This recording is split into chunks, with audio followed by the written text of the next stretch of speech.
My abusive ex-husband made me lose everything. Now my sister's engaged to him, and my parents want me to smile in the wedding photos. Frankie, I'm telling you, sometimes I still wake up thinking I'm back in that house, with him, with Trent.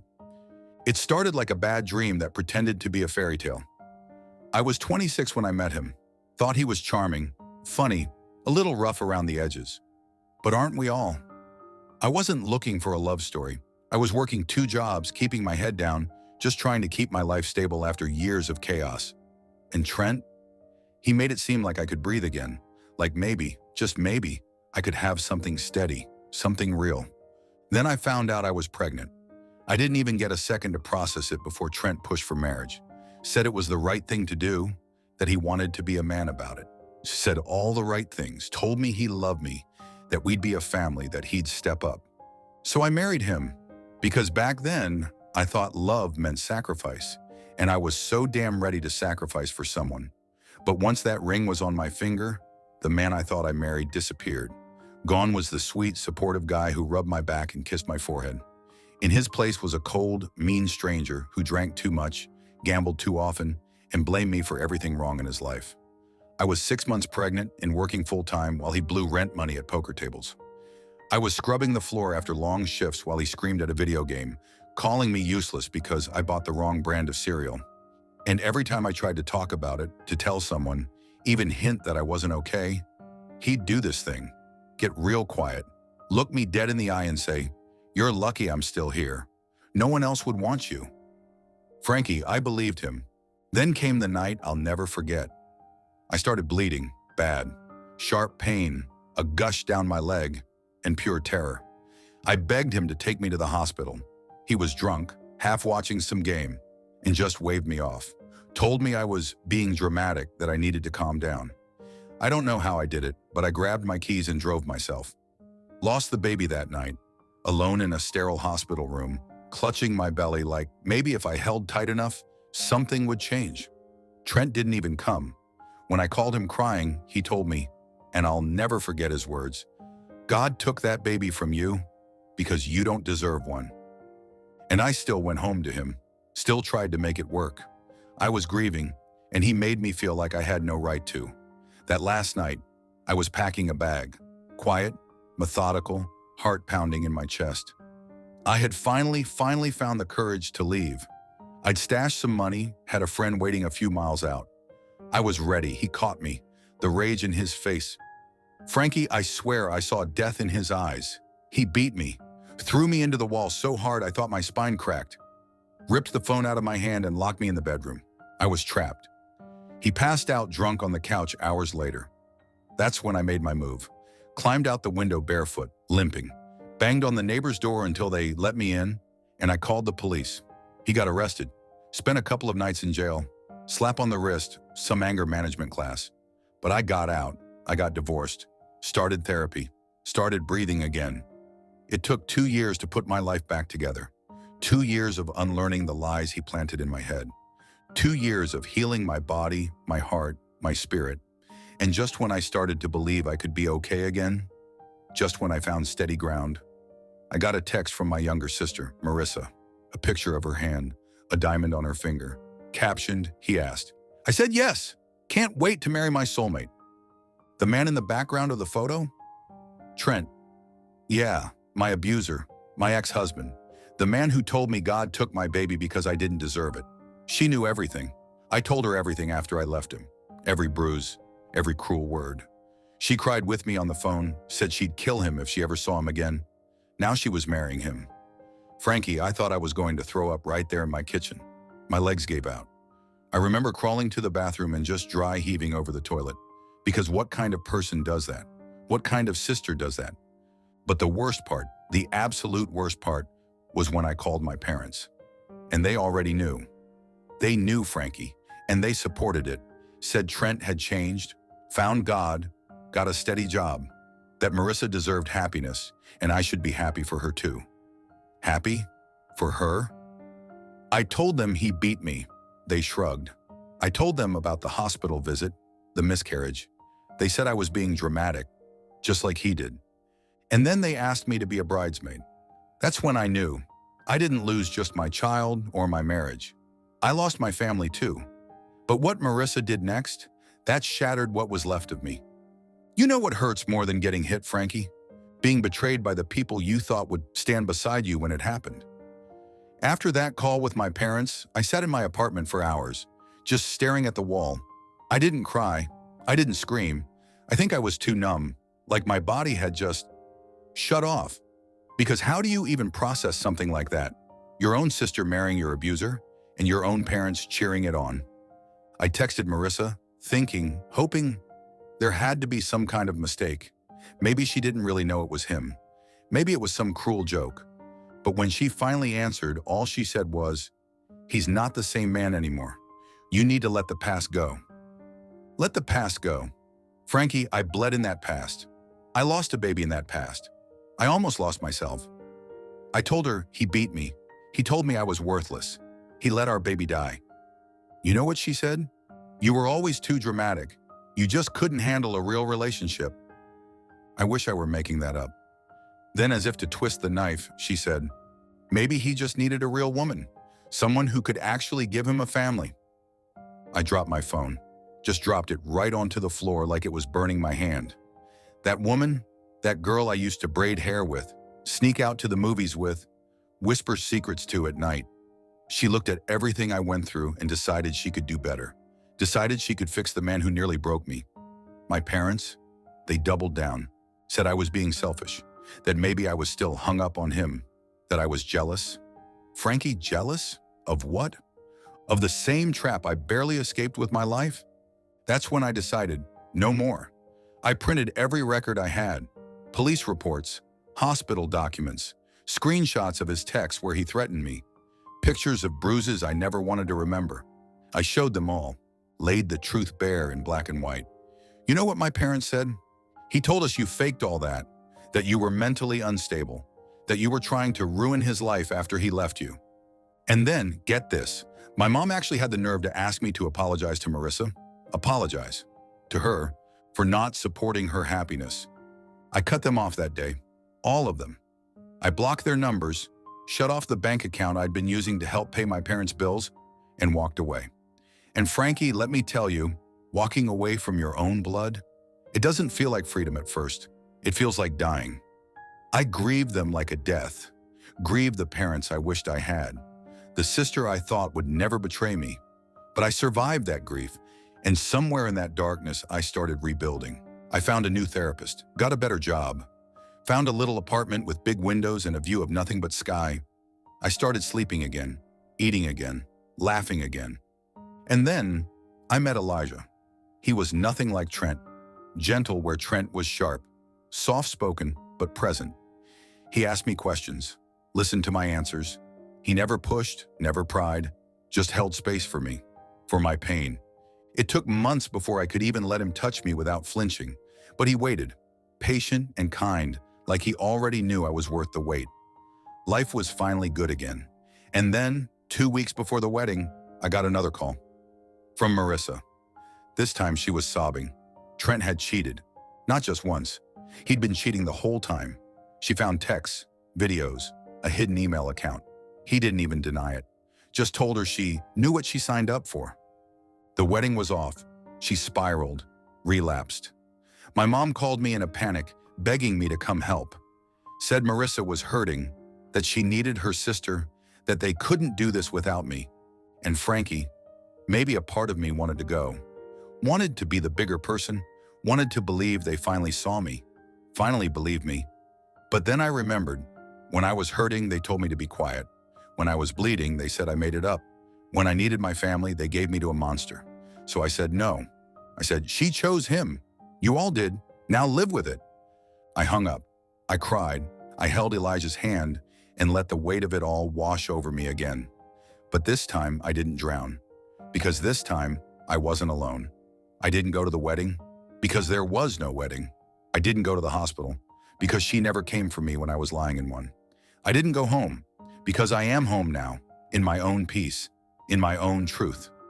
But Frankie, it still aches. You ever get so used to being betrayed that when someone finally shows you kindness, it feels foreign? That was me, Frankie. After the fallout, after the canceled wedding, the relapse, the frantic voicemails from my parents, I braced myself for guilt. That heavy, crushing kind that used to curl around my spine and whisper, "You're the problem." But it never came. Instead, there was stillness. Not peace exactly, but something close. The kind of silence that follows a storm. The kind where you realize you're still standing, still breathing, and maybe, just maybe, you're stronger than you ever gave yourself credit for. I had spent years trying to earn love that should have been unconditional, playing the role of the dutiful daughter, the forgiving sister, swallowing blood and bruises to keep the peace. I told them all, clearly, firmly, that I was done. But of course, that's when the apologies started rolling in. My mom left a voicemail that was nearly 5 minutes long. Her voice was cracking, emotional, full of the kind of warmth I begged for when I was pregnant and alone in a hospital bed. She said she was so sorry I went through what I did, but followed it with, "Isn't it time to forgive? Isn't that what family does?" My father, who stood silent every time I cried for help, decided now was the moment to speak. He called and said they had made mistakes, but people change, and I shouldn't hold a grudge forever. You know what not one of them said? "We believe you." Not once. They apologized for the outcome, not the choice. They were sorry Trent cheated, not sorry he beat me, not sorry they defended him when I was too broken to even stand. And Marissa? She sent a single, hollow text. I didn't know how bad it really was. "I'm sorry." No acknowledgement of what she said to me. No apology for mocking my miscarriage. No mention of the day she looked me in the eye and told me he just needed a real woman. And for one shaky second, I almost replied. I had the message drafted. I wanted to scream through those words. I wanted to tell her everything I had swallowed down to survive, but I didn't send it. Because I remembered lying on the cold tile of our kitchen floor, blood running down my legs while Trent stepped over me to grab another beer. I remembered calling Marissa after it happened, voice trembling, telling her I lost the baby, and how she never showed up. So I deleted the draft, blocked her number. That night, I couldn't stop shaking. The old guilt crept in around the edges, telling me I was cruel, unforgiving, cold. Elijah wrapped his arms around me without asking questions. He didn't try to fix it, just let me tremble in his chest until the storm passed.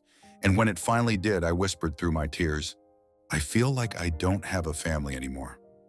He didn't flinch, just kissed my forehead and said, "Then let's build a better one." Frankie, I didn't even know I needed to hear that until he said it. My heart cracked wide open. And we did. We built something new. It started small. Pancakes on Sunday mornings, little trips to the flea market to buy plants we named after cartoon characters, matching mugs, movie nights with way too much popcorn and bad horror flicks. We carved out a world where I didn't have to look over my shoulder, where no one raised their voice in anger, where love didn't feel like a weapon I had to dodge. But trauma doesn't just fade, it echoes. A few weeks ago, I got a call from a blocked number. I usually ignore those, but something in my gut told me to answer. It was Trent's mother. I hadn't heard her voice in years, but it was unmistakable, sweet with a hard undertone, like syrup over glass shards. She said she heard about the wedding being called off, that Marissa was in bad shape, that Trent was going through a rough time. Then she asked if I'd consider talking some sense into him. Frankie, I laughed. I actually laughed out loud. I told her, "Your son doesn't need sense. He needs consequences." And then I hung up, but after, I cried. Not for Trent and not for her, for me. For all the times I thought I was the broken one. For the girl who begged for help and got silence. For the woman who finally chose herself, even when it meant losing everyone else. Because that call proved it. They'd never see him for who he really is. They still saw me as the villain for escaping, for surviving. It's never going to be fair. People like Trent always find someone new to manipulate. People like Marissa always believe they can change them. And the enablers? They stay loyal to the fantasy, even if it burns everyone alive. But I'm not chasing their approval anymore. I'm not asking to be believed. I know what happened, and that's enough. Elijah and I were sitting on the couch the other night, takeout in our laps, something dumb playing on TV. He paused mid-bite and said, "I think we should move, somewhere new, somewhere that's just ours." I didn't answer right away. My chest tightened, not with fear, but with possibility. I looked around our apartment, our little sanctuary, and realized I'm not trapped anymore. I'm not afraid, and I'm not alone. So I nodded, and for the first time in a long time, I smiled. Not the fake kind I wore in wedding photos, a real one. You know what the strangest part of healing is, Frankie? It's not the pain. You expect the pain. It's the peace. The kind that feels so unfamiliar, you almost flinch when it arrives. I used to believe peace was something that came with closure, with justice, with all the right people finally doing the right thing. But peace doesn't wait for that. It shows up quietly.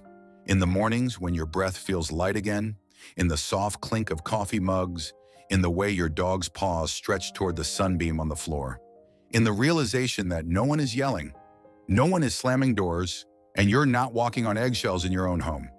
That's the kind of peace I live in now. Elijah and I moved like he said we would. We found this little fixer-upper about an hour outside the city. Nothing fancy. Paint peeling, roof creaking, front porch tilted like it's had one too many drinks, but it's ours. Ours. We rebuilt from scratch. We picked out paint colors together. We laughed while arguing over light fixtures.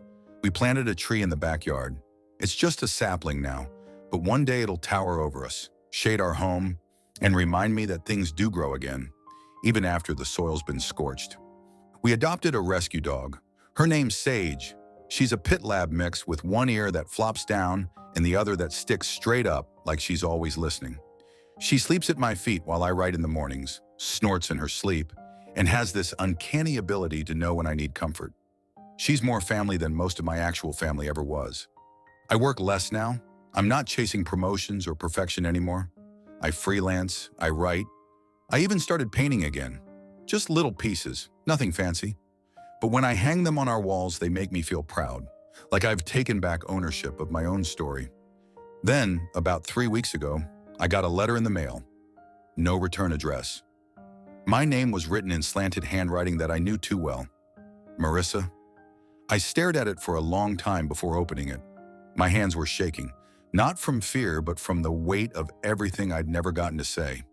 The letter was 3 pages long, written in ink that smudged at the edges, full of starts and stops, scratched out lines, apologies that stuttered across the page. She said she was sorry, that she finally understood what he'd done to me, that she thought she could handle him, that he'd be different with her, that she would be different. She wrote, "I thought I was better than you. I thought he hurt you because of who you were. But now I see it. He would have broken anyone." She admitted it all. The manipulation, the cheating, the threats. She said he took money from her, isolated her from her friends, and broke her down until she didn't even recognize herself in the mirror. And then she wrote, "You tried to save me and I mocked you. I don't deserve your forgiveness, but I needed you to know. I believe you now. I'm so sorry." And Frankie, I read it 3 times. Then I walked outside, stood on our porch in the golden hour light, and set it on fire. I didn't do it out of hate. I did it because I didn't need it anymore. Because that version of me, the one who needed her apology to feel whole, doesn't live here anymore. She's gone. I don't want vengeance. I don't want her suffering. I'm not keeping a scoreboard. I'm not waiting for anyone to grovel at my feet. I just want distance and peace, and I've got it now. It took me years to understand this.